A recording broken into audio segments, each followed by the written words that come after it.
Here we have our screen from our iPad with the HOBOmobile app installed. The MX1102 is a unique product in that it can be used wirelessly using the Bluetooth Low Energy technology and a device running the HOBOmobile app. It can be an iOS device, such as here we're using an iPad. It can be a smartphone. It can be running Android. The Android operating system also is supported.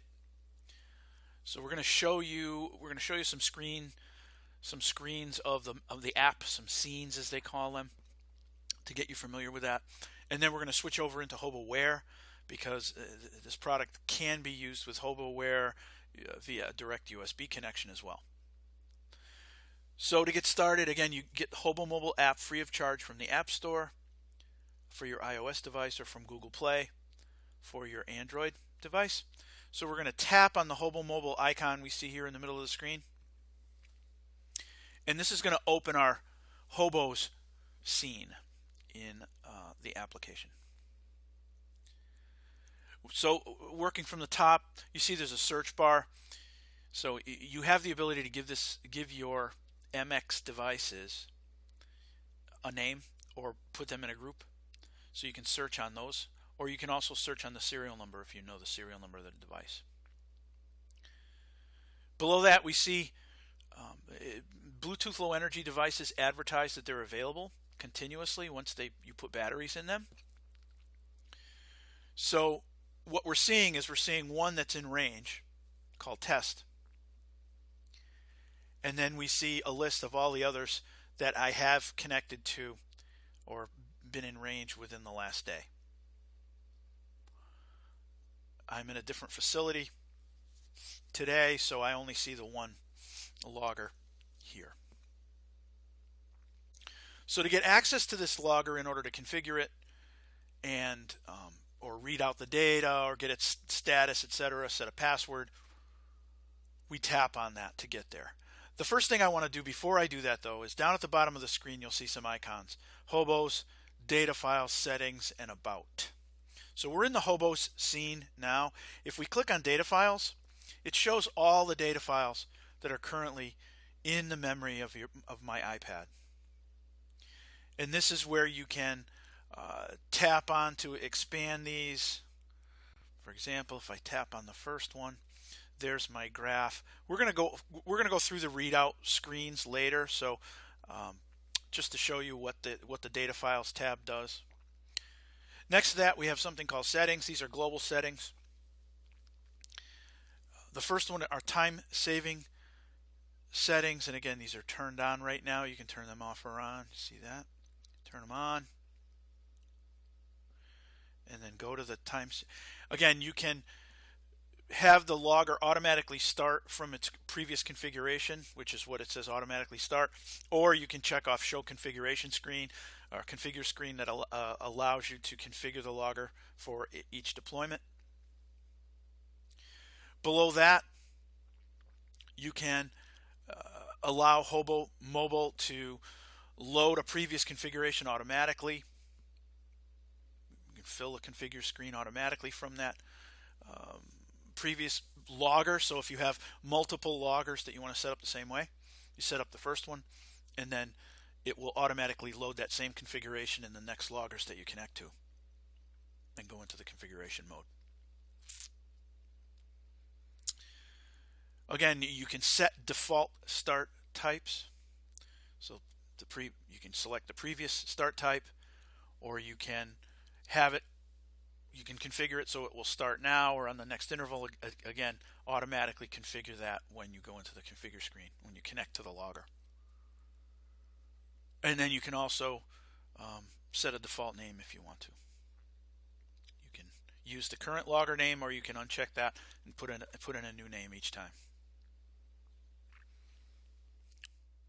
Below that, you can set what your global units, what your preference is for units. US units or SI units. US units would be like degrees Fahrenheit or feet. SI units would be degrees Celsius, meters. You can choose to automatically set the time zone of your logger based on the location that your device detects, or you can put that in manually. If you turn this off and go below that, you can select manually what time zone you're in. You can also select to only show your devices, so only the ones that you've connected to in the past, not every logger that's in sight. For most applications, that's probably for most customers, it's probably not necessary because they won't have hundreds of these. They might have hundreds of these, I don't know, but basically this gives you this option so you don't have to scroll through or search through lots of devices needlessly. Below that, we have some diagnostics and troubleshooting. Utilities. Again, you probably want to talk to technical support about if you want to, or if you need to share diags or enable logging. And again, that's for troubleshooting issues. And then the next tab over is About, and it talks about the version of HOBOmobile that is currently on this machine. It gives you access to the guides and manuals and some videos. It gives you contact information, version history, etc. License agreement, all of that. So let's go back to HOBOs. And we're going to connect to this HOBO by tapping on it. And now we're connected. By default, just like in HOBOware and our other USB loggers, the default name is the serial number of the logger. Here, this particular device had the name of test on it. So here, from working top to bottom, we can see test. We can see two little icons underneath there. One is an unlocked. It's a padlock that's telling us it does not have a password. If it had a password, it would be locked. It's unlocked right now. Battery level icon gives us the status of the device. It's configured in logging currently. That's what our sensors just read, the last readings on the sensors. Moving to the right is the serial number, the model number. We get a signal strength meter for the Bluetooth signal. And it tells us how much memory is used. We are wrapping currently, so that means it overwrites old data with new when it fills up the memory. Under actions, this is where we can configure the logger, we can read out data, we can get status, we can stop it from logging, we can page the logger. If we click page, the logger will beep at us and say hello on the front of the screen. Below that this is where we put in our password.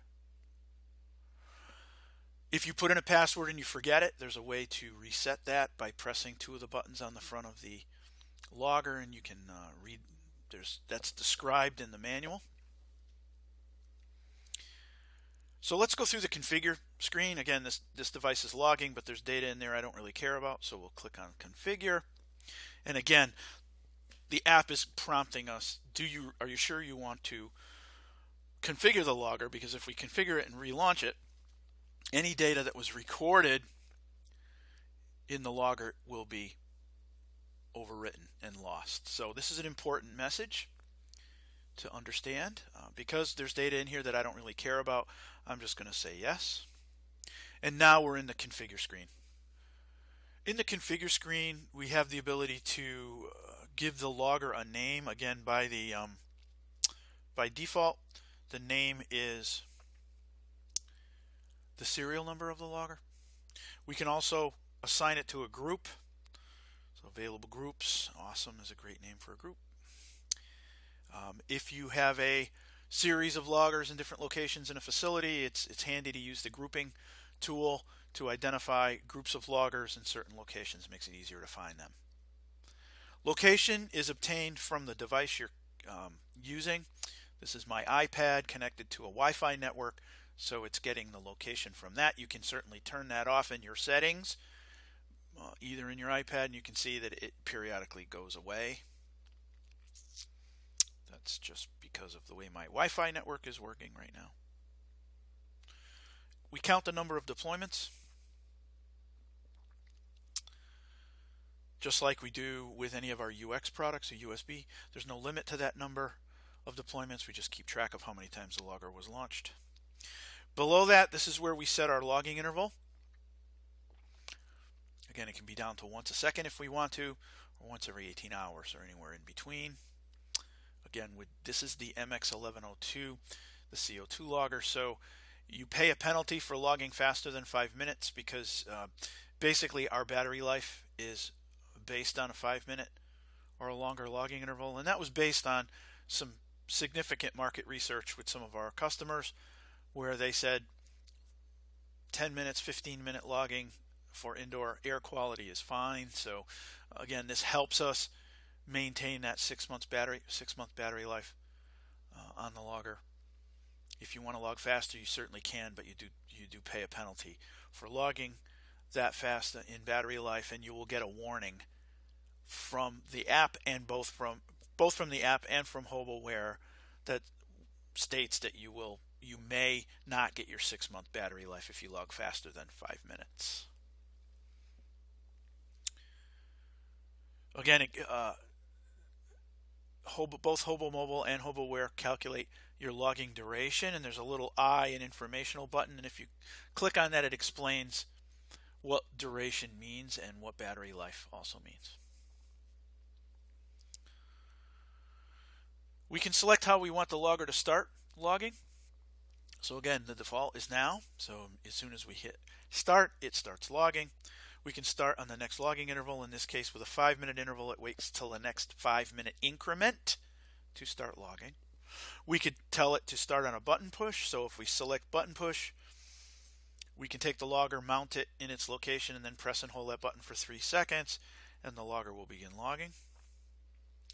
Or we can select on date and time, and this is where we can program in a future time and date for it to start automatically up to 6 months in advance.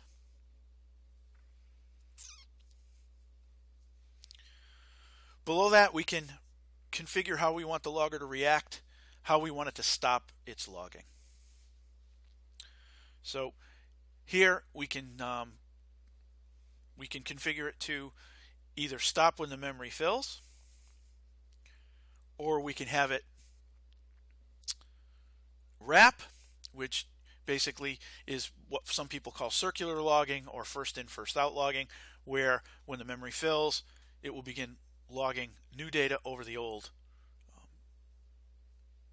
when it fills up. We can also configure it so that we can stop it on a button push.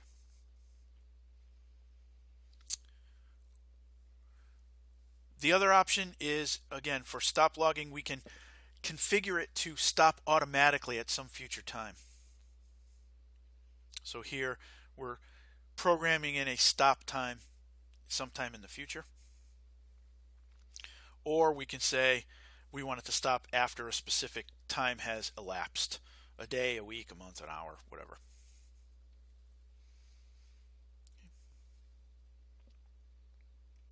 Below that is where we would configure our sensors. These are on-off buttons.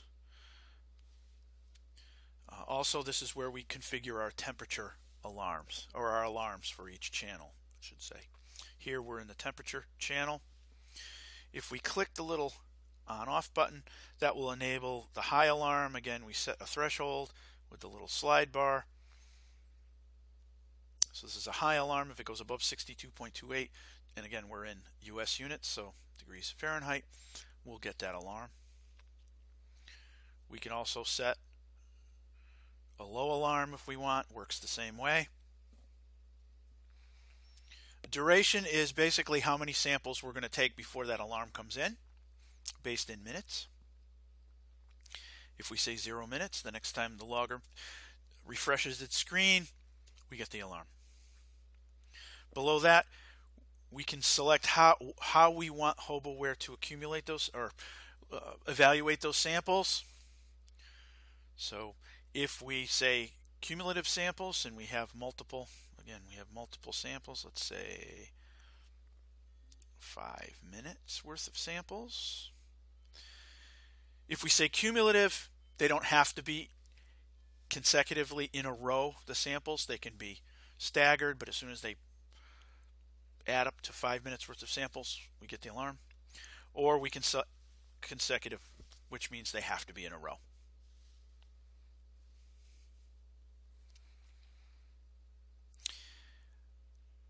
RH is similar, CO2 also similar. However, with CO2, we also have the ability to put in here an altitude compensation value. Again, altitude compensation is, it really kicks in above 1,000 feet or so. Basically, it has to do with the effect of barometric pressure over the technique being used for measuring CO2.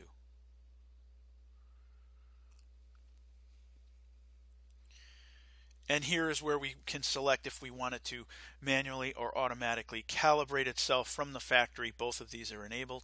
You can disable one or the other. You can't disable both. From the factory, both are enabled.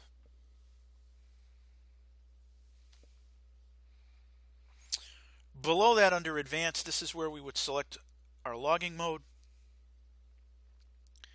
Fixed interval logging at a 5-minute logging interval means the logger will be in a low power state, and then it will wake up, take a measurement, and it will base its logged values at a 5-minute fixed interval. Burst logging, again, if we select burst logging, it will disable our wrap configuration. It goes to stop when it's full. But basically, burst logging is based on a threshold, just like an alarm would be. So if we select a high burst level, basically what this is going to do is if the temperature, with this configuration, say if the temperature goes above 68.7, the logger will start logging at a different rate. And when it goes back below 68, it will go back to its original logging rate. That's how burst works.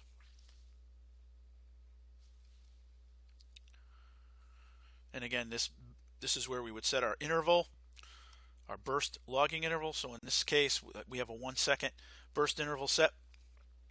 So when it goes above that threshold for temperature or below the temperature threshold, it will go into that 1 second logging rate until it goes back into normal range.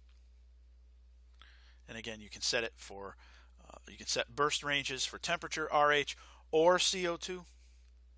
But just keep in mind that CO2 burst conditions are set at a slower sampling rate because of the way the sensor works, because we try to retain battery power as much as possible or limit battery drain. If you're connected to a USB connection with the logger, the burst can be faster. However, you don't have any way to set that with the app. You would do that in HOBOware.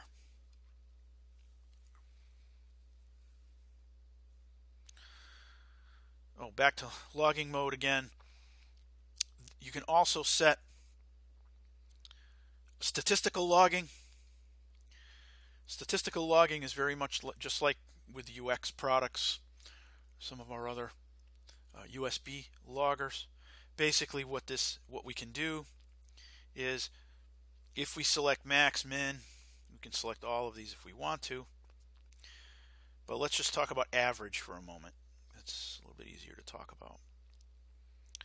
So we're going to set a sampling interval for our statistical logging. We'll set it to 1 minute. Okay. Done. So now we can see our statistical sampling is 1 minute, and we have average statistical logging configured. So what this means is that we'll get our 5-minute data, but we'll also get a series based on the average of 5 1-minute samples.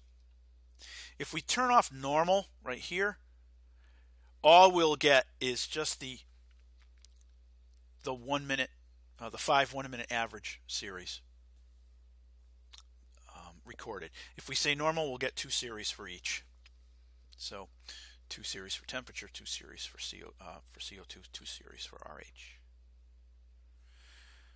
Maximum minimum, also kind of the same thing. where we're looking for the maximum value to a 1 minute resolution within each 5-minute interval. So you'll get a maximum value during that 5-minute interval based on a 1 minute sample and a minimum. And again, if we turn off normal, we will only get that data.